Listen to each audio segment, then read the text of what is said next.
Day 15. Appeal to Authority. Tina and Chris visited the library in hopes of finding a book that presented evidence for Santa's existence. They both loved the library, as it was filled with books on so many different topics, each book offering a unique adventure and the chance to explore new worlds and learn new exciting things. So Tina and Chris trudged up to the counter and asked the librarian if they had any books containing evidence either supporting or refuting Santa's existence. The librarian went away to check and came back with a book called Santa's Secrets Revealed. As they pored over the book, they saw the different chapters with pictures describing Santa's workshop, the elves, the reindeer. They even found explanations of how Santa gets it all done that sounded very similar to what Matthew had told them. "See," Chris whispered, "the book makes it sound real. There's even a picture of his workshop. That does make it sound real, right?"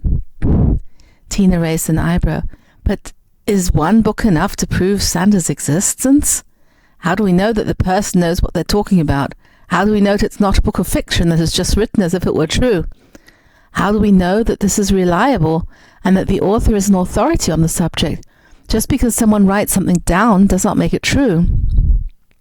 "But my brother explains it the same way, and all our teachers say it, and my mother and father, so there are a lot of people calling themselves authorities that say the same thing."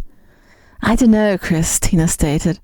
"For me, it does not seem that this book is a reliable source. I think we would need to check other books and research on the author." Chris groaned. "You and your skepticism. Sometimes you are too exacting about putting everything in boxes and not believing anything. Don't you see how small and how negative your world becomes when you question and put holes in everything?" Tina felt hurt and a little unsure. "But we decided to go on this quest together to find out the truth," she said. "And part of that is questioning everything. Don't you want me as part of the quest anymore?" Chris realized that he had let his frustration bubble over. The quest was an emotional roller coaster for him. It felt that he was questioning a huge part of his basic beliefs, whereas nothing really seemed to ruffle Tina and her confidence in being right. She always had an answer. But now he saw she wasn't as self-assured as he thought.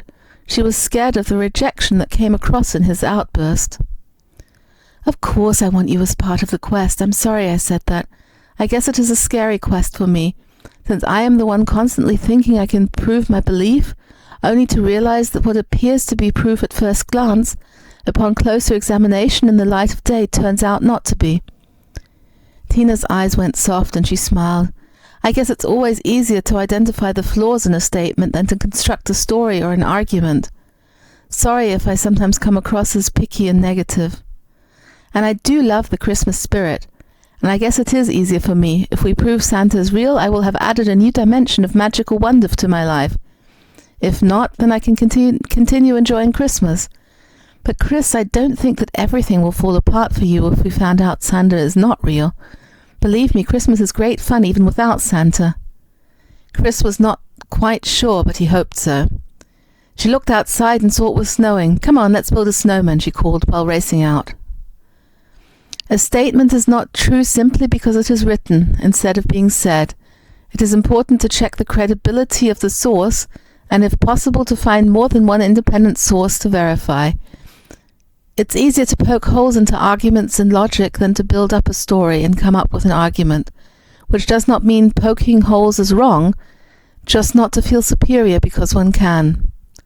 Sometimes when people criticize you, it can be more about what they are feeling and less about you. Before you give negative feedback to people, make sure you are doing it to help them and not just as an emotional response. Appeal to authority fallacy.